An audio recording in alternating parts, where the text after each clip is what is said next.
بسم الله الرحمن الرحيم. ألف لام را تلك آيات الكتاب المبين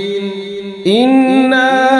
أنزلناه قرآنا عربيا لعلكم تعقلون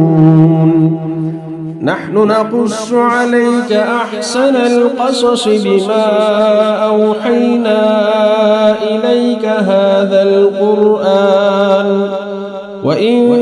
كنت من قبله لمن الغافلين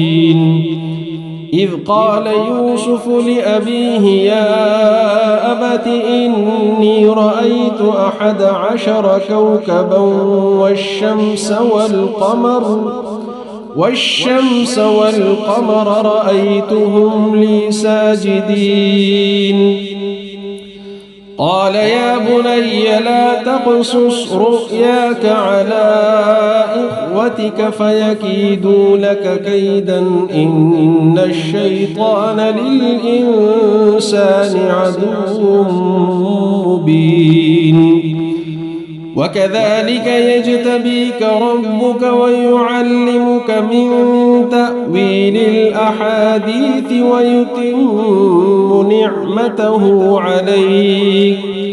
ويتم نعمته عليك وعلى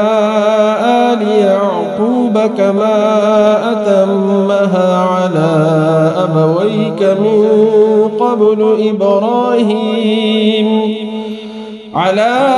أبويك من قبل إبراهيم وإسحاق إن ربك عليم حكيم لقد كان في يوسف وإخوته آيات للسائلين إذ قالوا ليوسف وأخوه أحب إلى أبينا منا ونحن عصبة إن أبانا لفي ضلال مبين اقتلوا يوسف أو اطرحوه أرضا يخل لكم وجه أبيكم وتكونوا من بعده قوما صالحين قال قائل منهم لا تقتلوا يوسف وألقوه في غيابة الجب يلتقطه بعض السيارة إن كنتم فاعلين قالوا يا أبانا ما لك لا تأمنا على يوسف وإنا له لناصحون أرسله معنا غدا يرتع ويلعب وإنا له لحافظون قال إني ليحزنني أن تذهبوا به وأخاف أن يأكله الذئب وأنتم عنه غافلون قالوا لئن أكله الذئب ونحن عصبة إنا إذا لخاسرون فلما ذهبوا به وأجمعوا أن يجعلوه في غيابة الجب وأوحينا إليه لتنبئنهم بأمرهم هذا وهم لا يشعرون وجاءوا أباهم عشاء يبكون قالوا يا أبانا إنا ذهبنا نستبق وتركنا يوسف عند متاعنا فأكله الذئب وما أنت بمؤمن لنا ولو كنا صادقين وجاءوا على قميصه بدم كذب قال بل سولت لكم أنفسكم أمرا فصبر جميل والله المستعان على ما تصفون. وجاءت سيارة فأرسلوا واردهم فأدلى دلوه قال يا بشرى هذا غلام وأسروه بضاعة والله عليم بما يعملون. وشروه بثمن بخس دراهم معدودة وكانوا فيه من الزاهدين. وقال الذي اشتراه من مصر لامرأته أكرمي مثواه عسى أن ينفعنا أو نتخذه ولدا وكذلك مكنا ليوسف في الأرض ولنعلمه من تأويل الأحاديث والله غالب على أمره ولكن أكثر الناس لا يعلمون. ولما بلغ أشده آتيناه حكما وعلما وكذلك نجزي المحسنين. وراودته التي هو في بيتها عن نفسه وغلقت الأبواب وقالت هيت لك قال معاذ الله إنه ربي أحسن مثواي إنه لا يفلح الظالمون. ولقد همت به وهم بها لولا أن رأى برهان ربه كذلك لنصرف عنه السوء والفحشاء إنه من عبادنا المخلصين. واستبق الباب وقدت قميصه من دبر وألف يا سيدها لدى الباب قالت ما جزاء من أراد بأهلك سوءا إلا أن يسجن أو عذاب أليم. قال هي راودتني عن نفسي وشهد شاهد من أهلها إن كان قميصه قد من قبل فصدقت وهو من الكاذبين وإن كان قميصه قد من دبر فكذبت وهو من الصادقين. فلما رأى قميصه قد من دبر قال إنه من كيدكن إن كيدكن عظيم. يوسف أعرض عن هذا واستغفري لذنبك إنك كنت من الخاطئين. وقال نسوة في المدينة امرأة العزيز تراود فتاها عن نفسه قد شغفها حبا إنا لنراها في ضلال مبين. فلما سمعت بمكرهن أرسلت إليهن وأعتدت لهن متكأ وآتت كل واحدة منهن سكينا وقالت اخرج عليهن فلما رأينه أكبرنه وقطعن أيديهن وقلن حاش لله ما هذا بشرا إن هذا إلا ملك كريم. قالت فذلكن الذي لمتنني فيه ولقد راودته عن نفسه فاستعصم ولئن لم يفعل ما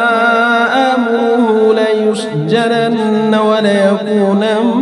من الصاغرين. قال رب السجن أحب إلي مما يدعونني إليه وإلا تصرف عني كيدهن أصب إليهن وأكن من الجاهلين فاستجاب له ربه فصرف عنه كيدهن إنه هو السميع العليم ثم بدا لهم من بعد ما رأوا الآيات ليسجننه حتى حين ودخل معه السجن فتيان قال أحدهما إني أراني أعصر خمرا وقال الآخر إني أراني أحمل فوق رأسي خبزا تأكل الطير منه نبئنا بتأويله إنا نراك من المحسنين قال لا يأتيكما طعام ترزقانه إلا نبأتكما بتأويله قبل أن يأتيكما ذلكما مما علمني ربي إني تركت ملة قوم لا يؤمنون بالله وهم بالآخرة هم كافرون واتبعت ملة آبائي إبراهيم وإسحاق ويعقوب ما كان لنا أن نشرك بالله من شيء ذلك من فضل الله علينا وعلى الناس ولكن أكثر الناس لا يشكرون يا صاحبي السجن أأرباب متفرقون خير أم الله الواحد القهار ما تعبدون من دونه إلا أسماء سميتموها أنتم وآباؤكم ما أنزل الله بها من سلطان إن الحكم إلا لله أمر ألا تعبدوا إلا إياه ذلك الدين القيم ولكن أكثر الناس لا يعلمون يا صاحبي السجن أما أحدكما فيسقي ربه خمرا وأما الآخر فيصلب فتأكل الطير من رأسه قضي الأمر الذي فيه تستفتيان وقال الذي ظن أنه ناج منه اذكرني عند ربك فأنساه الشيطان ذكر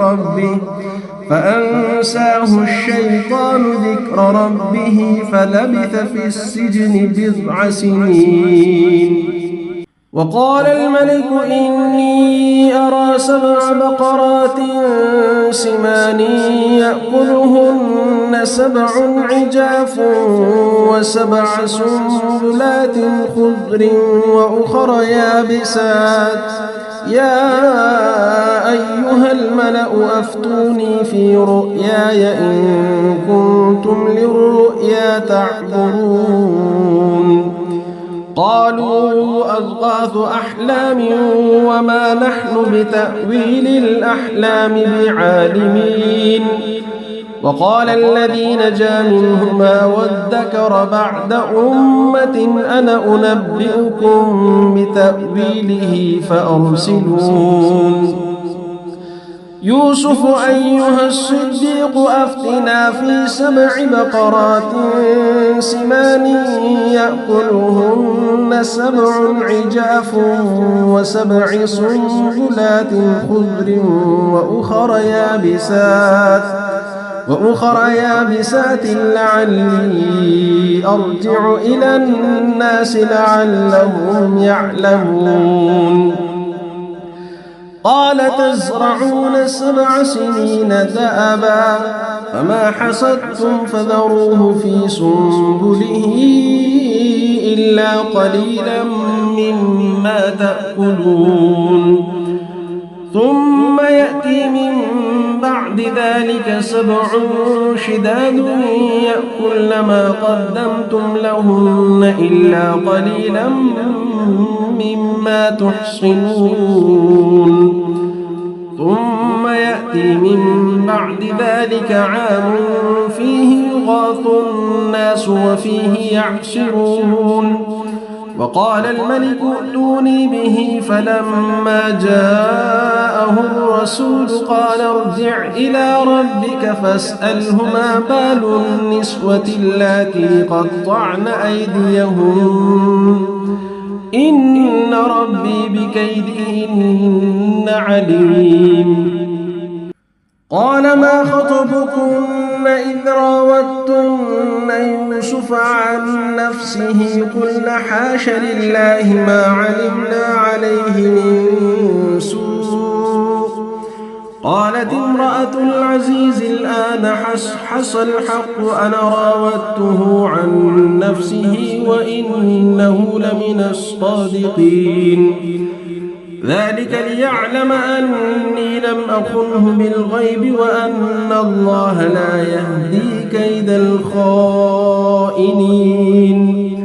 وما أبرئ نفسي إن النفس لأمارة بالسوء إلا ما رحم ربي إن ربي غفور رحيم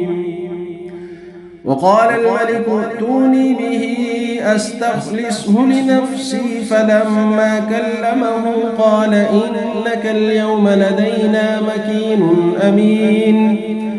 قال اجعلني على خزائن الأرض إني حفيظ عليم وكذلك مكنا ليوسف في الأرض يتبوأ منها حيث يشاء نصيب برحمتنا من نشاء ولا نضيع أجر المحسنين ولأجر الآخرة خير للذين آمنوا وكانوا يتقون وجاء إخوة يوسف فدخلوا عليه فعرفهم وهم له منكرون ولما جهزهم بجهازهم قال ائتوني بأخ لكم من أبيكم ألا ترون أني أوفي الكيل وأنا خير المنزلين فإن لم تأتوني به فلا كيل لكم عندي ولا تقربون قالوا سنراود عنه أباه وإنا لفاعلون وقال لفتيانه اجعلوا بضاعتهم في رحالهم لعلهم يعرفونها إذا انقلبوا إلى أهلهم لعلهم يرجعون فلما رجعوا إلى أبيهم قالوا يا أبانا منع منا الكيل فأرسل معنا أخانا نكتل وإنا له لحافظون قال هل آمنكم عليه إلا كما أمنتكم على أخيه من قبل فالله خير حافظا وهو أرحم الراحمين ولما فتحوا متاعهم وجدوا بضاعتهم ردت إليهم قالوا يا أبانا ما نبغي هذه بضاعتنا ردت إلينا ونمير أهلنا ونحفظ أخانا ونزداد كيل بعير ذلك كيل يسير قال لن أرسله معكم حتى تؤتون موثقا من الله لتأتونني به إلا أن يحاط بكم فلما آتوه موثقهم قال الله على ما نقول وكيل وقال يا بني لا تدخلوا من باب واحد وادخلوا من أبواب متفرقة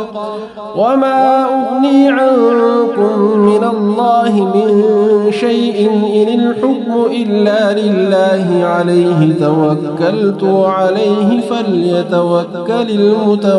المتوكلون. ولما دخلوا من حيث أمرهم أبوهم ما كان يغني عنهم من الله من شيء إلا حاجة في نفس يعقوب قضاها وإنه لذو علم لما علمناه ولكن أكثر الناس لا يعلمون. ولما دخلوا على يوسف آوى إليه أخاه قال إني أنا أخوك فلا تبتئس بما كانوا يعملون. فلما جهزهم بجهازهم جعل السقاية في رحل أخيه ثم أذن مؤذن أيتها العير إنكم لسارقون. قالوا وأقبلوا عليهم ماذا تفقدون؟ قالوا نفقد صواع الملك ولمن جاء به حمل بعير وأنا به زعيم. قالوا تالله لقد علمتم ما جئنا لنفسد في الأرض وما كنا سارقين. قالوا فما جزاؤه إن كنتم كاذبين؟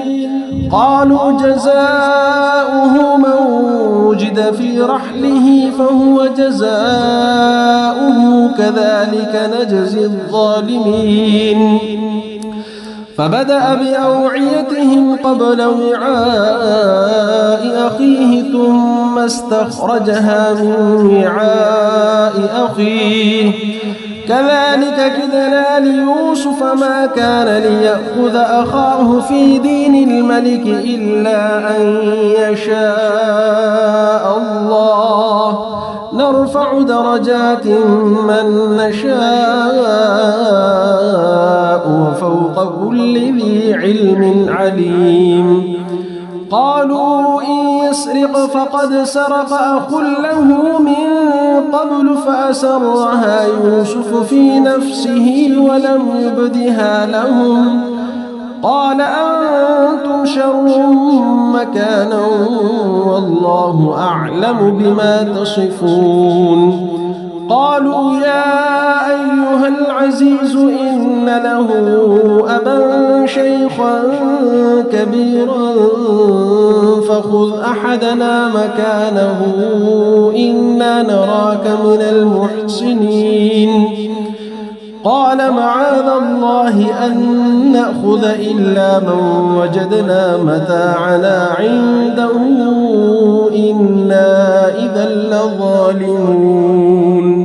فلما استيئسوا منه خلصوا نجيا قال كبيرهم ألم تعلموا أن أباكم قد أخذ عليكم موثقا من الله ومن قبل ما فرطتم في يوسف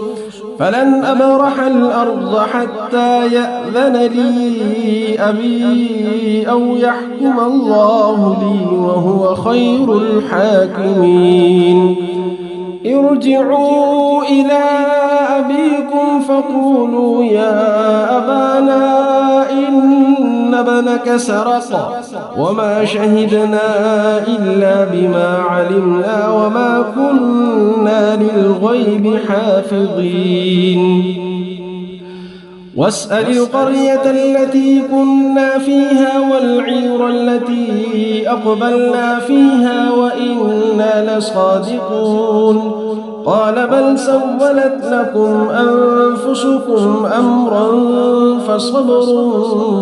جميل عسى الله أن يأتيني بهم جميعا إنه هو العليم الحكيم. وتولى عنهم وقال يا أسفا على يوسف وابيضت عيناه من الحزن فهو كظيم. قالوا تالله تفتأ تذكر يوسف حتى تكون حرضا أو تكون من الهالكين. قال إنما أشكو بثي وحزني إلى الله وأعلم من الله ما لا تعلمون. يا بني اذهبوا فتحسسوا من يوسف وأخيه ولا تيأسوا من روح الله إنه لا ييأس من روح الله إلا القوم الكافرون. فلما دخلوا عليه قالوا يا أيها العزيز مسنا وأهلنا الضر وجئنا ببضاعة مزجاة فأوف لنا الكيل وتصدق علينا إن الله يجزي المتصدقين. قال هل علمتم ما فعلتم بيوسف وأخيه إذ أنتم جاهلون؟ قالوا أئنك لأنت يوسف؟ قال أنا يوسف وهذا أخي قد من الله علينا إنه من يتق ويصبر فإن الله لا يضيع أجر المحسنين. قالوا تالله لقد آثرك الله علينا وإن كنا لخاطئين. قال لا تثريب عليكم اليوم يغفر الله لكم وهو أرحم الراحمين. اذهبوا بقميصي هذا فألقوه على وجه أبي يأت بصيرا وأتوني بأهلكم أجمعين. ولما فصلت العير قال أبوهم إني لأجد ريح يوسف لولا أن تفندون. قالوا تالله إنك لفي ضلالك القديم. فلما أن جاء البشير ألقاه على وجهه فارتد بصيرا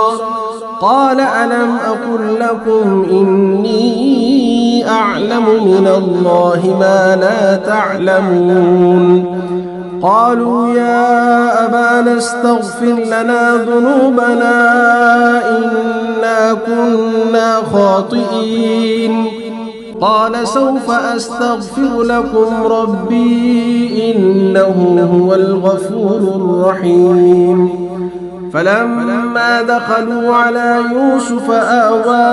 إليه أبويه وقال ادخلوا مصر إن شاء الله آمنين. ورفع أبويه على العرش وخروا له سجدا وقال يا أمت هذا تأويل رؤياي من قبل قد جعلها ربي حقا وقد أحسن بي إذ أخرجني من السجن وجاء بكم من البدو من بعد أن نزغ الشيطان بيني وبين إخوتي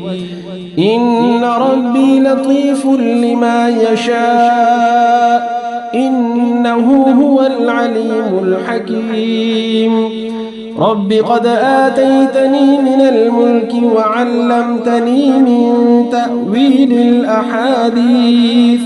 فاطر السماوات والأرض أنت ولي في الدنيا والآخرة توفني مسلما وألحقني بالصالحين. ذلك من أنباء الغيب نوحيه إليك وما كنت لديهم إذ أجمعوا أمرهم وهم يمكرون. وما أكثر الناس ولو حرصت بمؤمنين وما تسألهم عليه من أجر إن هو إلا ذكر للعالمين. وكأي من آية في السماوات والأرض يمرون عليها وهم عنها معرضون وما يؤمن أكثرهم بالله إلا وهم مشركون أفأمنوا أن تأتيهم غاشية من عذاب الله أو تأتيهم الساعة بغتة وهم لا يشعرون قل هذه سبيلي أدعو إلى الله على بصيرة أنا ومن اتبعني وسبحان الله وما أنا من المشركين وما أرسلنا من قبلك إلا رجالا نوحي إليهم من أهل القرى أفلم يسيروا في الأرض فينظروا كيف كان عاقبة الذين من قبلهم ولدار الآخرة خير للذين اتقوا أفلا تعقلون حتى إذا استيأس الرسل وظنوا أنهم قد كذبوا جاءهم نصرنا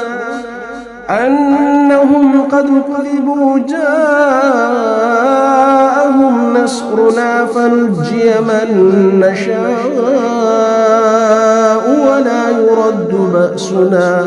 ولا يرد بأسنا عن القوم المجرمين لقد كان في قصصهم عبرة لأولي الألباب ما كان حديثا يفترى ولكن تصديق الذي بين يديه وتفصيل كل شيء وهدى ورحمة لقوم يؤمنون